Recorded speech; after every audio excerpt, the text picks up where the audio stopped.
I'm Mandy Moore, choreographer of La La Land. We are going to be doing a choreography scene breakdown for another day of sun, probably the most difficult thing I ever did in my entire career. First girl gets out of the car, and it was really important choreographically that she looked like she wasn't really dancing. One of the hardest things as we went through the process of choreographing La La Land was figuring out the bridge from normal people just doing everyday things, everyday gestures, and how does that then move to dance?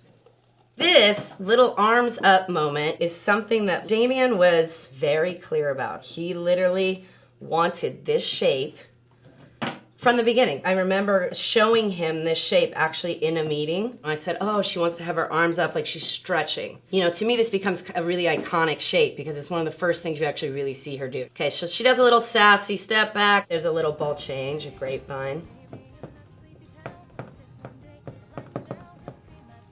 Now here comes the spin.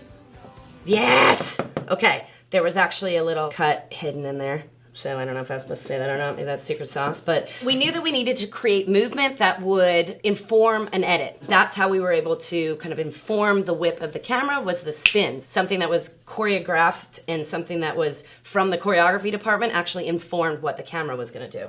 This first girl that came out and this second guy that came out, really important because he ended up helping this girl up who was a stunt person. She was only hired so that she could do this back flip off this car and land on the cement. I knew I needed somebody that A, could hit that, 40, 60 times in a row, but also could land in a space that was probably no bigger than this screen, honestly. So here comes the flip.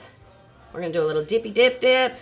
Camera's gonna push through and flip. As we're doing this, I'm still yelling out things like, okay, I can see you guys, or like, Mike, make sure you get up on the thing. So I'm like over here with Damien and Linus, our cinematographer, and we are in the kind of like flatbed truck that's like this. You've got the jib on it, and that jib arm is like this right now, right? So it's shooting like this.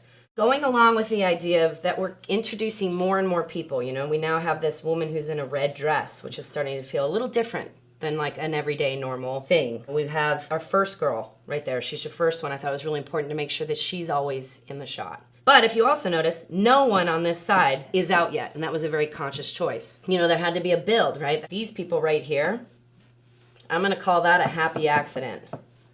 Because I basically saw the shot, everything's shooting basically chest level. And I realized that this whole area felt really dead to me. I had this beautiful girl here.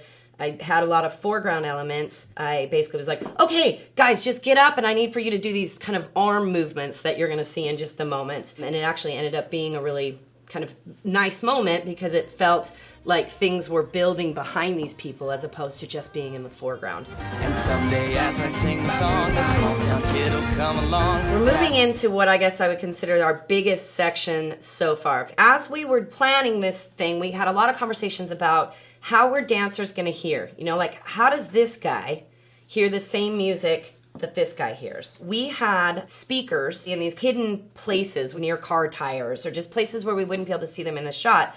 And we would feed all the music through all of the speakers. So every person that's in here is hearing the same beat. There's no delay. If this person had, as we went far away, was off time, he's still far in the shot. I have to see what he's doing and he has to be on time with everybody else. Basically, our world stopped about right here. So all of this is fancy, fun post. I'm still building on the idea of finding those bridge moments. How do we now start to move into dance? So you're gonna start seeing what I'll call windmill turns. You're gonna see some people down this aisle and the people down this aisle start doing more choreography. At the same time, I created a second track of movement that was for all the people that were on the hoods, and they do, we'll call it an arm rainbow.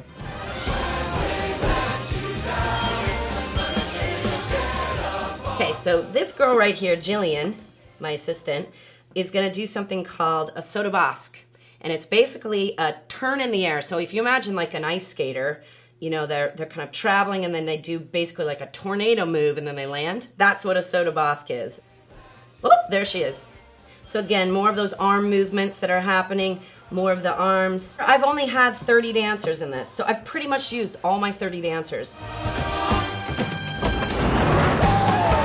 104 degrees. This band had basically sat in that truck from the top of the shot for probably a good 45 to 50 seconds. On the day, the door broke. So we had a full stop down trying to figure out how to get the door fixed. And then as soon as they did, the spring came out, and so it ended up being a really heavy door. So we actually had Mike plus these like 3 crew guys on the back side of the truck, and then we would just yell, "Go," and they would lift up the door at the time that Mike had to do it. Damien wanted these kinds of like different dance genres to be represented in this particular part. He thought a great way to show that would be this kind of impromptu dance circle. You know, we have our flamenco lady, and then we've got our crumper. Damien really loved the idea of flamenco, and he loved that the woman felt a little bit older maybe, that she wasn't as young as some of the other people, and that she was doing something that felt very sensual and beautiful to her. And then putting that right next to a crumper who it's all about aggression. He does these cool hat tricks, and then she kind of interrupts him and says, "Oh, I've got cool moves, and I do a flip." Okay, and then again, there is a cut that's hidden in this whip. Now we're going into our third and final phrase of movement. I want you to notice that this is a one shot, and we've got a stunt guy coming in on a certain beat. That's Damien's sister, by the way. Another stunt guy on a BMX, following him through. He goes up the hood. A parkour guy comes in. Again, still one shot, we've not cut. This is all one shot. Flips off the car, finds our conductor girl. Our Steadicam operator's getting onto a crane, and then we go for the final epic dance move. The choreography and the stunts had to live completely together in this. The stunt guys were with the dancers in all the rehearsals. I was creating the stunts and the dance kind of together. In this particular shot, I'm under the car because I had to count in Cameron, our skateboarder. Cameron has to land on a specific beat. So I basically would count down, and Cameron doesn't really count like dancers. As dancers, you know, we count to 8. Skateboarders don't count to 8. But I'm counting Cameron down, 5, 4, 3, 2, 1, jump. We were also counting in our Steadicam operator, Ari. So Ari would go off of Cameron's counts. Another little happy accident that happened here, we probably shot, I think it was like 47 takes or something. On this particular shot, we got this beautiful little lens flare on her. And then we got Danny. So he's heading to this red car right here, which we had to make sure that we reinforced. We definitely broke a windshield a couple times on that car because he had to go up onto it. This guy, our parkour guy, I have ultimate respect for because this man was flipping and jumping through cars, and he has a very difficult job because he's coming through here. Now notice choreography-wise, I still have things happening, right? You've got people moving, these arms up, post-production help, and he's gonna come through here and he's basically gonna find himself up on this car. The camera is following him in and then has to flip on itself and walk back. He does this flip, whoa, every time. Everyone's gathering up, you see our conductor. Another happy accident. In this particular magic moment, everything worked. We got this lens flare, we got the little wind in the dress, little Marilyn Monroe kind of moment. I mean, I wish when we all watched it back, it was the people were like, "Oh," you know, it was like so cool. All right, so now we're going to our big final dance scene. The only time they're ever dancing in unison. That was a very specific note and a thought from Damien. Let's remember our post friends. So our world ended right there, right behind that truck. I'm right here under that car. So all of this is post-production, which is pretty cool.